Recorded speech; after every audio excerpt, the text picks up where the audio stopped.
Welcome to the Leading at the Next Level podcast with Dove Development and Consulting, the show built to provide ongoing support for your leadership journey. Hey guys, I am Wes Dove, and I'm going to do something a little bit off the cuff today. I've got some notes that I'm going to refer to as we go through it, and hopefully it serves you well. So to give you a little bit of background, Cindy and I recently had the opportunity to be part of one of our larger clients' professional development days. And we did 3 different sessions for them. One of those was something that we had not done for many groups before. In fact, we had never done it together. I did it by myself, which if you've seen me and Cindy deliver, most of the time we're doing it together. The other 2 sessions we've done for probably a couple thousand people collectively, keynote sessions, large group trainings, and so on. And it was solid. They were 2 of our favorite lessons to do. Interestingly enough, the one that had the most participation and was almost filled up, I think it might have even had a waiting list, was the session that I'd written probably in 2021 or 2022 for our Leading at the Next Level program. And I'd only done it 1 or 2 other times for groups in person, and one was specifically for our friends with the Virginia Employment Commission, Jobs for Veterans State Grants, no longer called the Virginia Employment Commission, the arm that they're under, but that's who we did it for most recently, or I did it for. And it was a lesson that we rebranded. It was called Setting Priorities, Systems for Great Results. And that was not the original lesson. If you go in our Leading at the Next Level program, you've got access to, and I'll talk about that a little bit more as we close. It has a different name. It's really about systems and productivity and efficiencies and so on. I think it's something about getting great results. Not exactly sure, but you get the point. So here's the reality. When I wrote it, I remember distinctly one morning, I'm doing the whole catch up on the social media notifications, looking through the feed and so on. And I see a buddy of mine, and he posts how the evening before he had gotten home. He owns a practice. He's extremely successful. He and his wife have a really large family. And I jokingly in the lesson say they have something like 24 kids. That's not true. They don't have 24. I think they've got 5 or 6, a couple of which are adopted. Just fantastic family. He gets home and his social media feed says he got home with all those kids in the house to a spotless kitchen. And it was right after dinner time. He had to work late, so he missed dinner, but the kitchen was spotless. Everything was put away. And when I saw that, I thought, dear God, how did that happen? Because man, I remember having roommates years ago before Cindy and I met. I remember having kids, and sometimes you don't have a spotless kitchen if you're eating paper plates and you've got takeout pizza, right? It's hard to do that. And as he really expanded on that idea, I think it was a LinkedIn post all those years ago, as he expanded on that idea, it really boiled down to his wife had developed systems where each of the kids had specific responsibilities, and they were extremely accountable to fulfill those responsibilities. Now, as I saw that, I really thought about how over the course of my professional career, and if I'm being honest, my entire life, I've thought about all the different tools and all the different systems that I've had to put in place to help me get results in any one thing. If you know me well, you know, gosh, I'm not an extremely smart person. I'm willing to work really, really hard, but I need to have tools. I need to have systems in my life to make sure I get the things done that I'm required to do.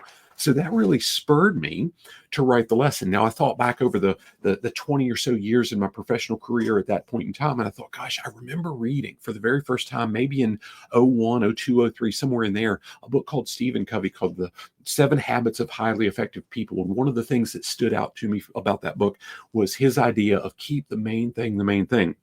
I also remembered back in maybe 2001, when I first read John Maxwell's 21 Irrefutable Laws of Leadership, how the law of priorities talked about the 3 R's, and I'll talk about those in more detail shortly, and how those things were just so critical. Now, as I was doing the research to write the full lesson, I'm not going to share it all here. I want to give you some wave tops, and I would encourage you, if you've never accessed our full Leading at the Next Level program, take advantage of it. I've got some cool stuff in the show notes that I'll circle back to at the end, but I think it's a huge value that it could give you, even if it's just for this one lesson in more depth. Now, I found an article called 9 Habits of Productive People that asked the question, why are we all so obsessed with productivity? Well, if it's me and you, if we're in the private sector, and quite frankly, even if you're in the nonprofit or in the public sector, there's a deep desire for productivity to really make sure that we get all the tasks done we're responsible for, that we can have a profitable business, we can maintain our organizations, we can be good stewards of the resources we've got. We've got those responsibilities. And the more leadership we end up having, the more that responsibility falls on our shoulders to make sure that we're being productive, and our teams are as well. So that really spurred me and challenged me to think back to my manufacturing career and all the years that I was in manufacturing. They were called different things over the years. I was heavily involved into lean implementations, 5S, Six Sigma, all the different things that fall under that lean umbrella.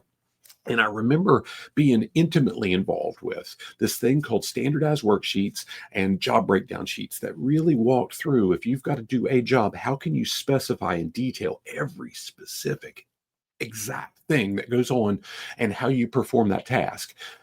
Not just so you do it, but so that job can be done consistently, repeatedly, over and over and over. It's a training tool. It's a way of measuring productivity. It's a way that we can get cycle counts. It's a way we can build cost structures, and we can be efficient. We can build in quality in everything we do. It just becomes such a critical part of the process. And every organization deals with something like that. And those things became the systems in organizations like that. As we were with a large healthcare organization that shared this lesson, they were going, absolutely, people die if we don't have systems. If we can't maintain quality, consistency, people could die. So we've got to have those things in place. Now, in John Maxwell's 15 Invaluable Laws of Growth, in chapter 7, it's called the Law of Design.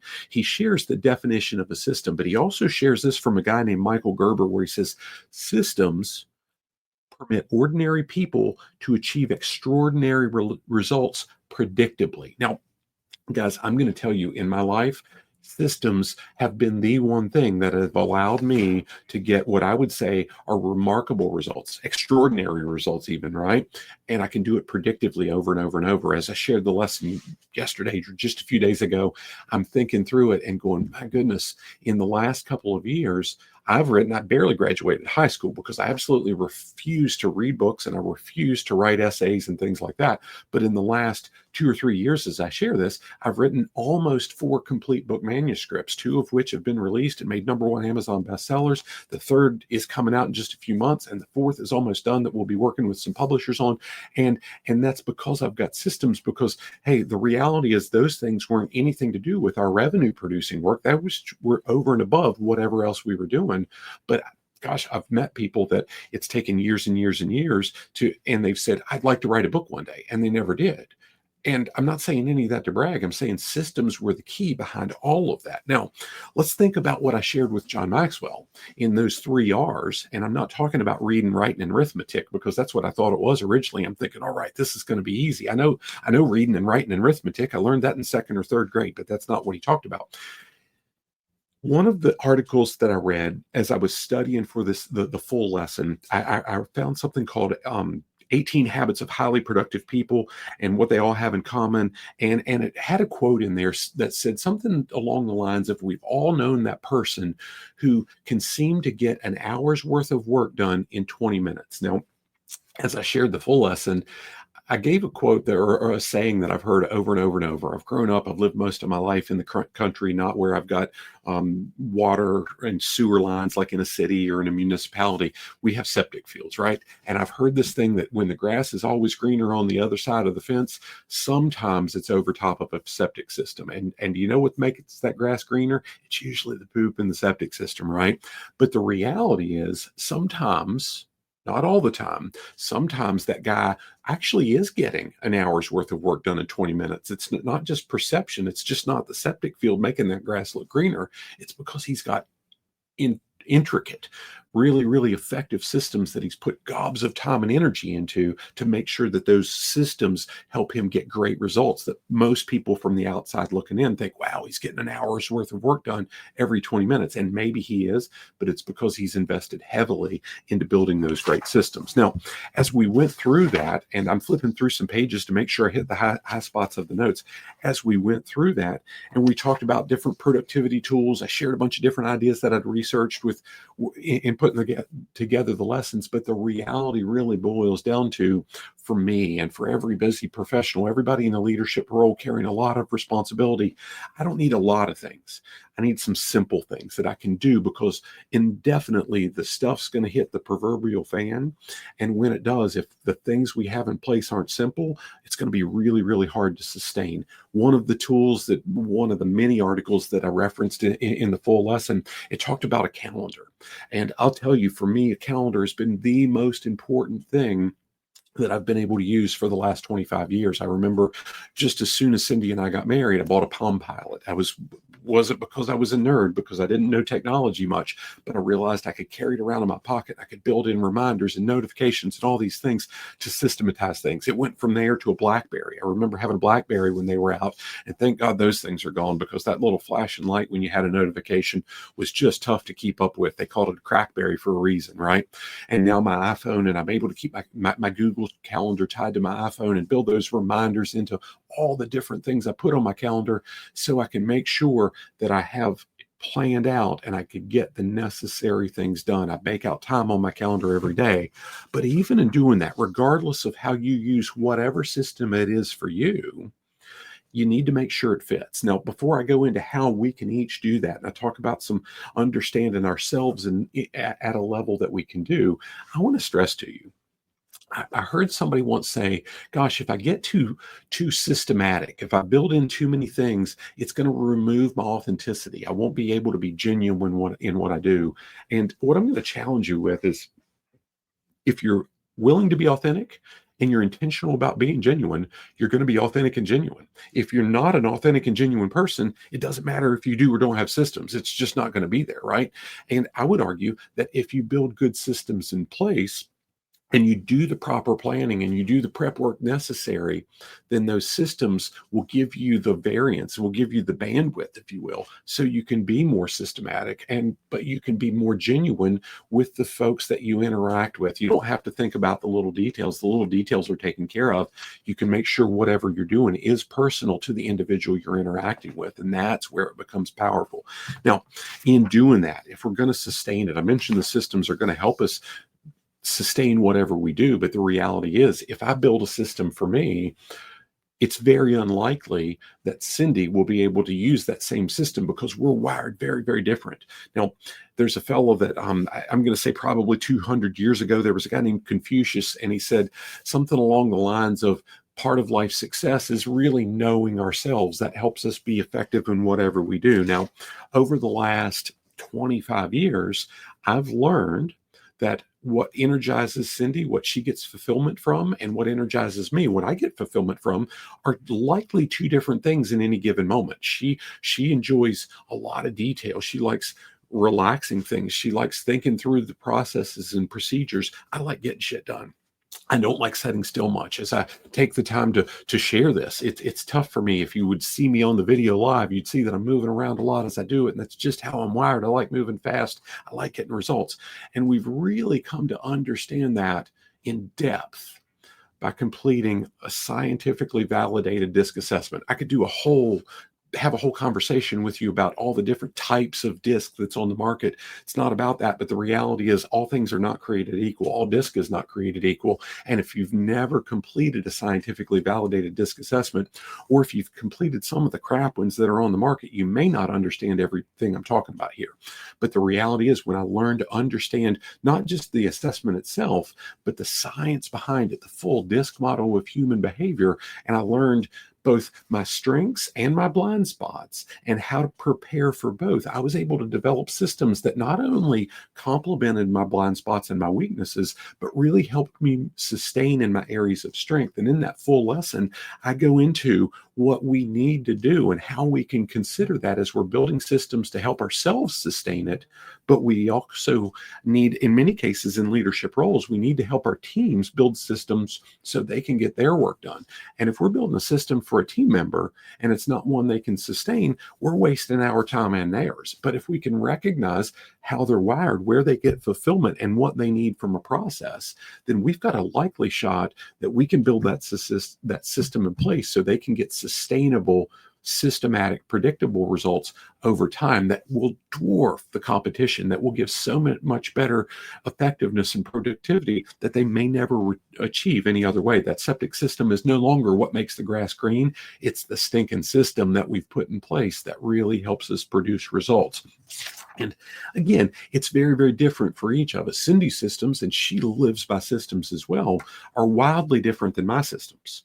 And it's not a bad or good. It's about what works and what can we manage, what helps us get the things done that we need to do on an ongoing basis so we can serve the people that we're responsible to. Now, if you've gotten any value out of this, if you understand at a high level how important those systems are as we develop our priorities, and I didn't even touch on those 3 R's, the not the reading and writing and arithmetic, the required, the return, and the reward. And in the full lesson, I go into that in a lot of detail and how even once we've went through those systems help us really execute those things in the manner that we need to. If you've gotten value out of this, what I've built in here, we used to do something a little bit different, but I wanted to be able to serve you long term. We've built out an option that you can get a 14-day all-access trial to our Leading at the Next Level program for just $1. It's a setup fee. It's not a big deal, but it's for $1. And if you maintain it after that, you're going to get an 80% discount. 80% discount on the monthly membership. It's regularly $50 a month, and you'll get it for 80% off. I think it ends up being $9.97 ongoing for as long as you keep your membership. Now, in that program, we have, I'm going to say, I think in the show notes, I put 150 lessons. In reality, it's about 170 lessons, and it grows every single month because we add new lessons all the time. On the digital side, when we do the live lessons, we share them to everybody that has access through their membership, and we do a live Q&A that we wrap up that's never recorded, that doesn't go into the digital side, so we can really have interaction with the folks that have access and talk with them through what did you hear, what did you take away, what do you want to apply, what result do you want to get that moves the needle in your organization's bottom line, how do you build your leadership culture, how can you take action, what do your behaviors look like. And it's very, very intentional that we do that because I'm always excited if somebody takes notes. When the session wrapped up, as I shared this with the big group yesterday, they gave me applause, and that's always weird for me. But the reality is I followed up and I closed with saying, guys, I appreciate that. I'll appreciate more if you take action. I'll appreciate more if you put it into practice and you lead your teams more effectively based on what you learn. And I may never know what that is. I'd love for you to share. Gosh, if you're listening here, I'd love to hear how you've taken action and how you've applied something that I've shared in this process. The reality is you may not, but I hope you do take that action. You may never share it with me, but I hope you take that action. The other thing that you'll see in the show notes is a link to the page of our website that talks a little bit more in detail about the DISC model of human behavior. And in fact, it lists a couple different variations of the scientifically validated DISC assessment that we use 100% of the time. We're licensed in several different ones. This particular brand, this style, gives us some amazing tools. It's very, very inexpensive at the low end. I think it's $12.95. Gosh, I don't even think you could get a value meal at a fast food joint for that. But the reality is it gives you some amazing tools. Now, here's the last thing I'll say is if you aren't familiar with any of what I've shared and you want to reach out and just have a quick conversation about how you can utilize it, how you can get the real value from what I've shared, admin@dove-development.net will ping us and we'll be very, very responsive. That's part of who we are and what we do. We want to be able to serve you. Hope this gives you something you can use right away. Make it a great day. We look forward to seeing you soon. God bless.